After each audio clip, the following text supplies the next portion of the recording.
Shalom et ravi de vous retrouver en Israël avec Aline. Nous sommes en pleine guerre avec l'Iran et les sirènes retentissent sans cesse dans tout Israël ainsi que dans d'autres pays du Moyen-Orient. Aujourd'hui, nous sommes venus à Jérusalem et nous sommes à côté de la porte fermée de Jaffa, car il vaut mieux montrer ce qui se passe que de simplement le raconter. Nous sommes venus aujourd'hui pour vous montrer, afin que vous puissiez voir de vos propres yeux la réalité de la ville biblique de Jérusalem en ces jours de conflit et de guerre. Alors, allons marcher et découvrir la réalité. Alors, si vous êtes prêts, commençons.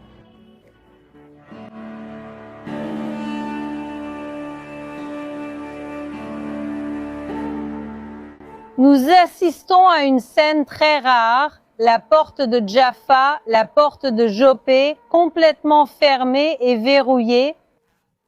Ce n'est pas normal. Habituellement, cette porte est toujours ouverte, 24 heures sur 24, 7 jours sur 7, et c'est la principale entrée de la vieille ville de Jérusalem.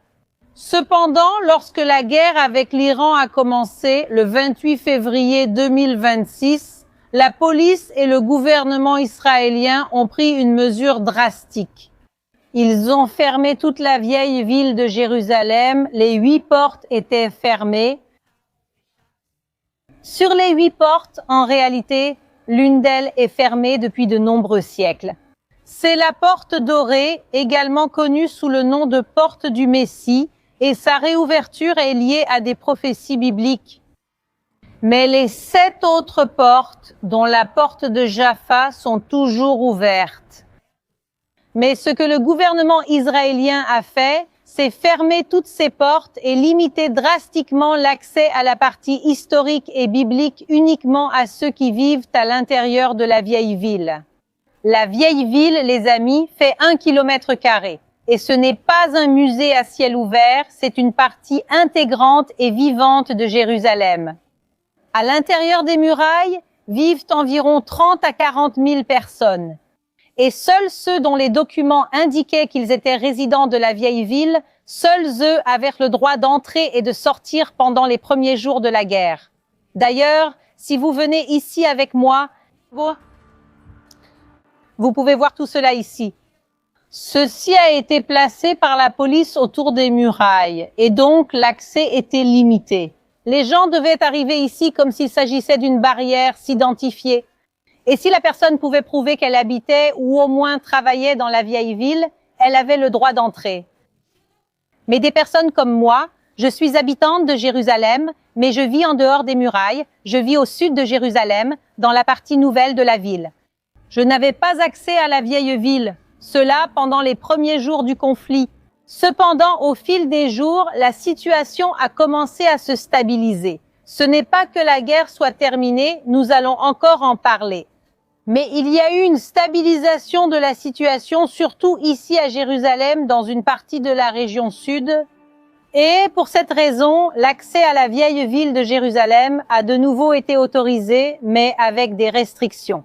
Et pour cette raison, je veux maintenant vous inviter à marcher avec moi, parce que même si la porte de Jaffa elle-même n'est pas encore ouverte, l'entrée latérale, qui est normalement utilisée par les voitures, elle, est bien ouverte aussi bien pour les voitures que pour les piétons. Et c'est par là que nous allons entrer. Vous voyez que nous ne sommes pas seuls. D'autres personnes entrent à Jérusalem en ce moment.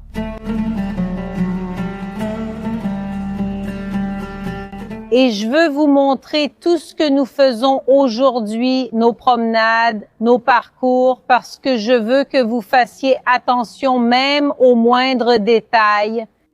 Je veux vous montrer la réalité totale de Jérusalem pendant ces jours, parce que la réalité est très, mais vraiment très différente de ce que certains médias montrent. C'est une sensation très étrange de marcher à Jérusalem parce que je passe une grande partie de mes journées ici dans la vieille ville et vraiment tout est complètement différent. Même le temps aujourd'hui, tout à coup, il y a des rafales de vent. Il s'est mis à souffler avant. Il a commencé à pleuvoir et maintenant le soleil sort. Je veux dire, même le temps est étrange, mais aussi quand on regarde autour, la plupart des magasins sont fermés, les barrières.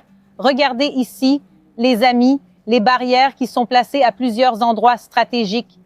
C'est-à-dire, ce n'est pas la Jérusalem à laquelle nous sommes habitués, mais il y a une chose qui existe à Jérusalem depuis longtemps, c'est la division entre les quartiers. Il y a le quartier arménien de la vieille ville qui commence justement de ce côté-ci. Il y a le quartier chrétien, le quartier musulman et le quartier juif. Nous allons vous montrer, mes amis, un peu de chacun de ces côtés pour vous présenter la réalité pendant la guerre pour les juifs, les chrétiens et les musulmans. Et notre première entrée, le premier endroit où nous allons entrer, c'est cette rue ici qui descend et c'est le célèbre marché arabe de la vieille ville de Jérusalem, le chouk. Et en temps normal, encore une fois, ici c'est animé, coloré, avec des tissus, de l'encens, des odeurs et de la nourriture. Et tout à coup, on marche ici et on a l'impression de se promener dans une ville presque fantôme. Alors, voyons comment est le marché maintenant, s'il y a quelque chose d'ouvert, peut-être.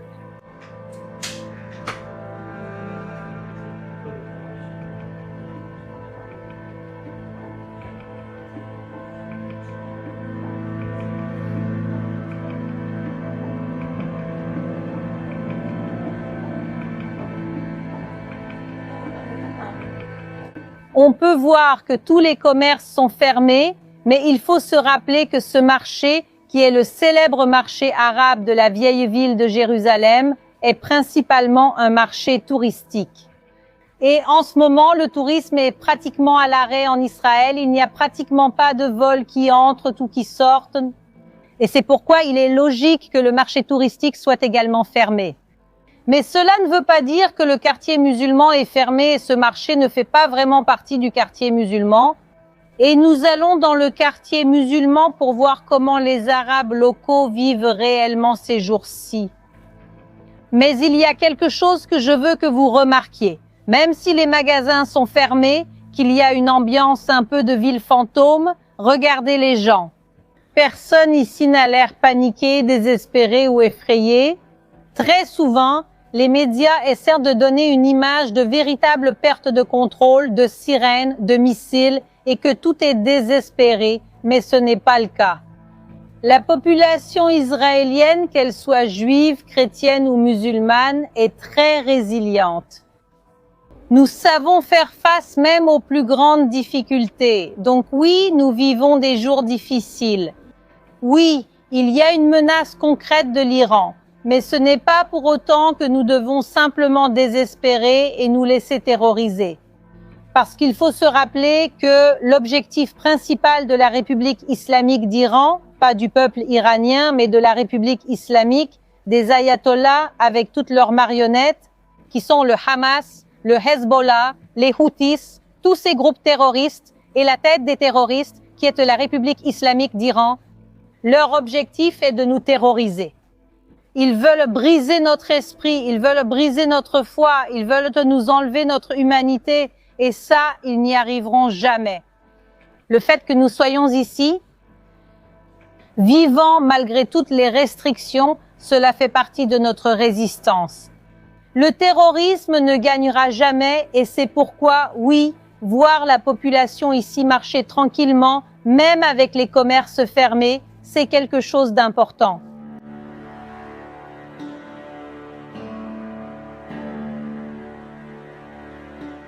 Au final, nous avons vu que oui, il y a quelques commerces ouverts ici dans le marché arabe, mais ce sont des commerces qui vendent des produits essentiels, comme de la nourriture, des produits de nettoyage, et maintenant nous sortons du marché arabe. Et au moment où nous traversons vers cette zone, nous entrons dans le quartier juif.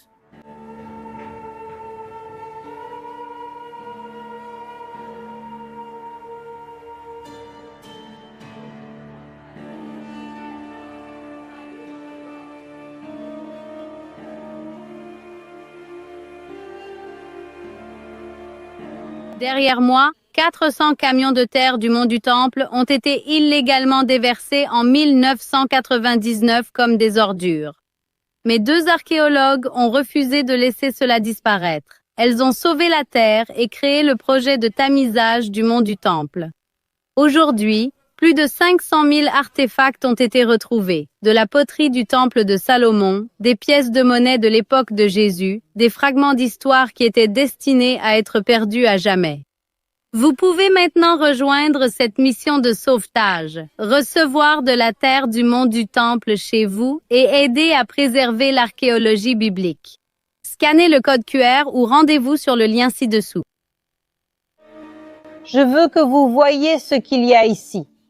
Nous pouvons voir une petite fouille archéologique qui a révélé un mur gigantesque.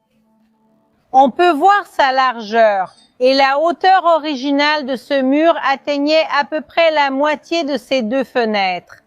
Et ce mur a 2700 ans. Et il nous rappelle que la guerre ici à Jérusalem n'a pas commencé il y a 2 semaines, mais que Jérusalem a connu plus de 20 guerres au cours de son histoire. Et une guerre en particulier est la guerre de ce mur. Ce mur, sa construction est mentionnée dans la Bible, dans le livre d'Isaïe. Et celui qui a construit ce mur était le roi Ézéchias. Et il l'a construit pour protéger Jérusalem de l'invasion assyrienne. C'est-à-dire, l'armée assyrienne venait du nord. Elle a réussi à détruire tout le royaume d'Israël, à envoyer 10 des 12 tribus en exil. La plupart de ces tribus ne sont toujours pas revenues à ce jour. Et ensuite, les Assyriens ont continué à descendre en direction de Juda, de Jérusalem. Et le dernier bastion juif libre était justement Jérusalem, la capitale. Et le roi Ézéchias prépare tout pour cette guerre. Les systèmes d'eau, de nouveaux remparts, il fait tout. Mais au bout du compte, qui remporte cette bataille contre les Assyriens ici à Jérusalem? Ce n'était pas Ézéchias, ce n'était aucun soldat. Celui qui a remporté cette bataille, c'est Dieu. Dieu, pendant la nuit, à l'extérieur des murailles, c'est-à-dire de ce côté-ci des murailles, à l'extérieur des murailles, l'ange de la mort passe et tue 185 000 soldats ennemis. Et ainsi, la victoire est donnée à Israël. Et c'est pourquoi ce mur nous rappelle que par le passé, Jérusalem a été menacée par des peuples ennemis. Mais la muraille nous rappelle aussi que celui qui a donné et continue de donner la victoire à Jérusalem et à Israël, c'est Dieu.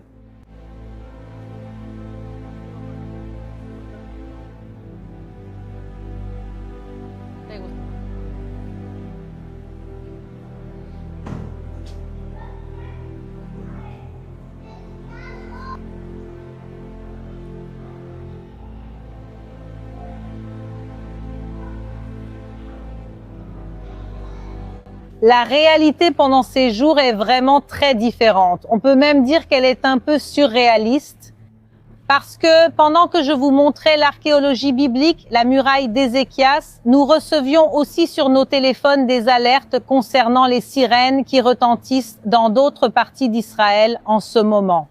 J'ai ici avec moi l'application qui s'appelle Tseva Adom, qui est le nom de la sirène ici en Israël. Alors, on peut voir, il y a 10 minutes, la sirène a retenti ici sur la ligne de confrontation, qui est l'extrême nord d'Israël. Elle a aussi retenti en Samarie et dans la vallée du Jourdain.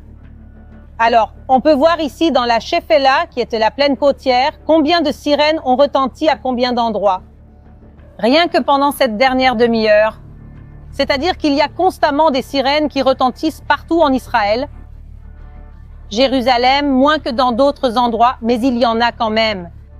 Pratiquement tous les jours du conflit, nous avons des sirènes, et cela peut être le jour, la nuit ou au milieu de la nuit. Et je veux vous expliquer comment nous gérons cela, quelle est notre réalité en pratique. Donc, au moment où l'Iran, par exemple, lance un missile balistique en direction d'Israël, Israël détecte le missile qui arrive vers Israël et envoie alors des alertes sur les téléphones portables disant « Le missile a été lancé, il se peut que dans les prochaines minutes, une sirène retentisse ». C'est ce qui s'est passé ici à Jérusalem aujourd'hui à 5h30 du matin. Les téléphones portables ont reçu une alerte très forte. Toum, toum, toum, disant « Il se peut que la sirène retentisse ». Et à mesure que le missile s'approche, Israël parvient à mieux trianguler la localisation vers laquelle ce missile est dirigé et pour cette raison, la sirène retentit réellement dans une zone beaucoup plus restreinte. À Jérusalem, la ville est divisée en quartiers. Donc, si un missile vise Jérusalem, la sirène ne retentit pas forcément partout. Il localise précisément les quartiers concernés. Regardez, dans ce quartier ou celui-ci, le missile peut tomber. Et donc, seulement dans cette zone spécifique, le Tseva Adom, la sirène, commence réellement à retentir. Et la sirène, au moment où elle commence à retentir ici à Jérusalem, nous avons 90 secondes pour atteindre un abri, un endroit sûr. Et la plupart des endroits en Israël disposent de lieux sûrs. Par exemple, dans mon immeuble, nous avons un bunker dans notre sous-sol. Ce que je fais maintenant, c'est afficher à l'écran quelques images de mon bunker. Je vous l'ai déjà montré plusieurs fois ici sur la chaîne. Et les immeubles plus modernes, qui ont été construits à partir de l'an 2000, ont un bunker, un abri anti-aérien par appartement. C'est un coût de milliards et de milliards de dollars pour l'économie d'Israël, mais c'est une façon pour le gouvernement de rendre la population plus en sécurité. Mon immeuble est plus ancien, donc il y a un bunker au sous-sol. Donc, la plupart des endroits en Israël, qu'il s'agisse de centres commerciaux, d'immeubles privés ou publics, il y a toujours un endroit sûr où se protéger. Que se passe-t-il normalement? On reçoit un avertissement nous signalant qu'une sirène pourrait bientôt retentir. Si la sirène retentit vraiment, nous avons 90 secondes pour entrer dans l'abri et fermer de l'intérieur. Et ensuite, différents systèmes antimissiles israéliens entrent en action, parmi lesquels le Kippat Barzel, le dôme de fer. Et ces systèmes interceptent les missiles alors qu'ils sont encore en vol. Et c'est pourquoi les missiles ne tombent pas en Israël. Il y a en effet quelques missiles qui ont réussi à atteindre le territoire israélien et à tomber, mais ce sont des exceptions, car les systèmes sont vraiment très efficaces. Nous pouvons regarder ici, par exemple, Jérusalem. Jérusalem, si nous comptons depuis le début de la guerre qui a commencé, pas cette guerre-ci, mais celle qui a commencé le 7 octobre 2023, c'est-à-dire en environ 2 ans et demi, il y a eu des centaines de sirènes à Jérusalem, des milliers de sirènes dans tout Israël. Mais si nous regardons Jérusalem, parmi les centaines et centaines de sirènes que nous avons eues, un seul missile est tombé sur la ville. Et grâce à Dieu, il n'est pas vraiment tombé. Dans la ville, dans la zone construite, sur des maisons, des résidences. Mais il est tombé sur une route qui menait à un quartier et oui, il a créé un cratère, c'est-à-dire un dégât matériel significatif, mais il n'y a eu aucun mort. C'est pourquoi on voit vraiment que la protection d'Israël est très efficace. Mais même lorsque ces missiles sont interceptés en l'air, des morceaux de métal peuvent tomber. Et donc même avec les sirènes qui retentissent, même si l'on sait qu'il a probablement été intercepté, qu'il y a plus de 99% de chances qu'il ait été intercepté, on va quand même dans des endroits sûrs pour se protéger, justement parce qu'il peut y avoir ce qu'on appelle en hébreu des récissimes, c'est-à-dire des éclats. Et vraiment, la population ici en Israël suit très bien les instructions du gouvernement et nous allons dans des endroits protégés. Cependant, il faut prendre en compte que nous sommes maintenant dans la vieille ville de Jérusalem. Jérusalem, la vieille ville, a été construite il y a environ 4000 ans. Depuis, elle a été détruite et reconstruite de nombreuses fois. Mais pratiquement aucun bâtiment ici n'a été construit ces dernières décennies.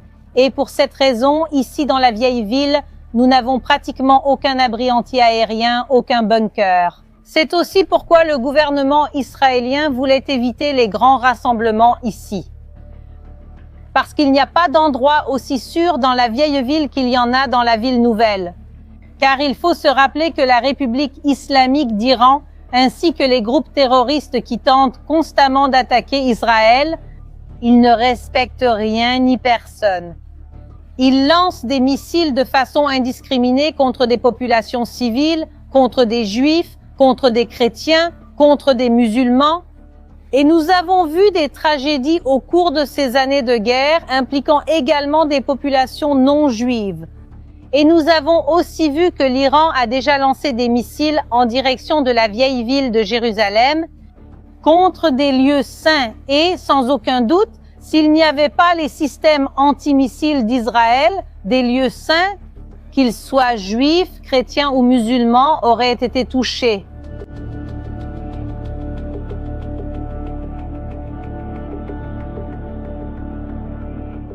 On peut voir qu'ici aussi, dans le quartier chrétien, la plupart des commerces sont fermés. Aussi parce que, encore une fois, une grande partie du commerce ici est destinée aux touristes et aux pèlerins. Et maintenant, avec pratiquement aucun visiteur étranger dans le pays, il est beaucoup moins logique d'ouvrir les commerces. Il y a aussi des restrictions sur les commerces qui peuvent ouvrir et ceux qui ne le peuvent pas. Et il faut aussi se rappeler qu'aujourd'hui, c'est dimanche et le dimanche, comme tous les dimanches, une grande partie des commerces du quartier chrétien ferment. Donc, on voit ici que, oui, il y a peut-être quelque chose d'un peu similaire au quartier juif, c'est-à-dire peu de commerces ouverts.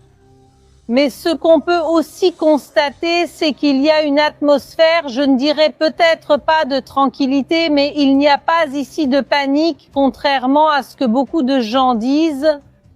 Et cela me dérange profondément de voir sur Internet toutes ces fausses informations, et je dois dire que la quantité de fake news que j'ai vues concernant Israël au cours de ces 2 dernières semaines est effrayante.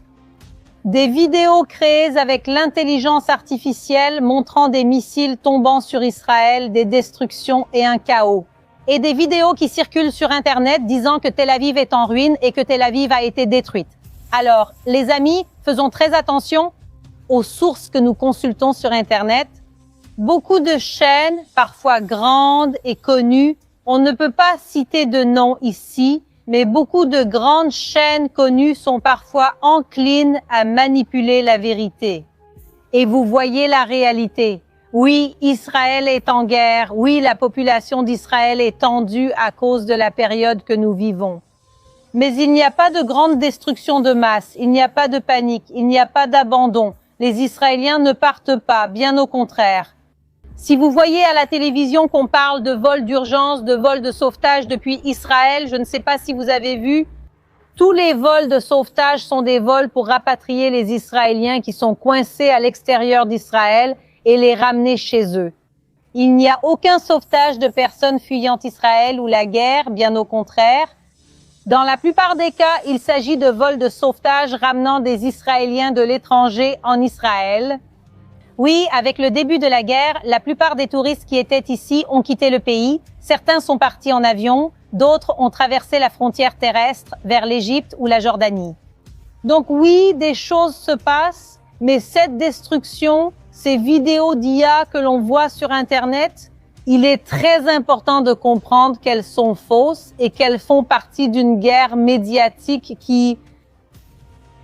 La République islamique d'Iran avec ses alliés mène, et dans la guerre médiatique, les amis, l'Iran est bien plus efficace que dans la guerre physique. Mais allons marcher un peu ici dans le quartier chrétien et voir un peu plus la réalité. Allons-y.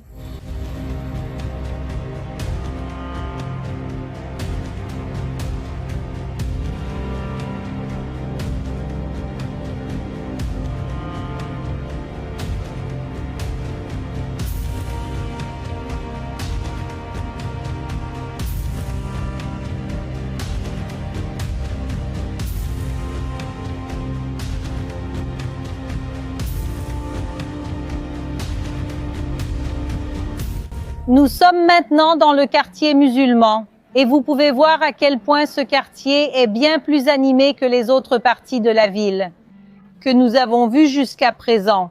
Il y a ici une atmosphère plus normale, même en ces jours de guerre, et justement en ce moment, c'est le Ramadan, qui est le mois sacré des musulmans. Pendant la journée, ils jeûnent et chaque soir, ils organisent de grands dîners, de grands repas en famille. Et c'est pourquoi on peut voir que beaucoup de gens viennent ici dans les commerces locaux pour acheter des bonbons, des friandises, des petits cadeaux pour les enfants. Et on voit vraiment que même avec la guerre, beaucoup de commerces ici fonctionnent grâce au Ramadan.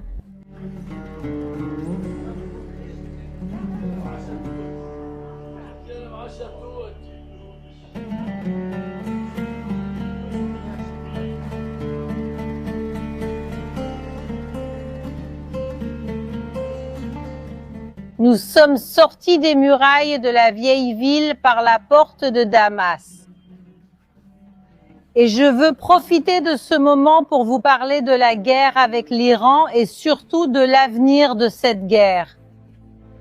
Et je ne peux pas vous dire combien de temps ce conflit va encore durer. Si c'est une question de quelques jours, de quelques semaines, d'un mois, ça je ne peux pas vous le dire. Mais ce que nous savons sans aucun doute, c'est qui sortira vainqueur. Et cela est déjà écrit dans la Bible. Dans plusieurs prophéties, notamment dans le livre d'Amos, je ramènerai en Israël mon peuple exilé. Ils reconstruiront les villes en ruine et y habiteront. Ils planteront des vignes et boiront leur vin. Ils cultiveront des vergers et mangeront leurs fruits. Je planterai Israël dans sa propre terre pour qu'il ne soit plus jamais arraché de la terre que je lui ai donnée, dit le Seigneur, votre Dieu. Amos, tout comme d'autres prophètes, a prédit le retour du peuple d'Israël sur sa terre. Le peuple a été expulsé en différentes vagues, principalement par les Romains en l'an 70 après Jésus-Christ et, après presque 2000 ans, le peuple a finalement réussi à revenir. Ce qui semblait impossible s'est accompli en 1948 avec la déclaration de l'indépendance d'Israël. Et comme Amos l'a aussi dit, Israël ne sera plus jamais arraché de sa terre.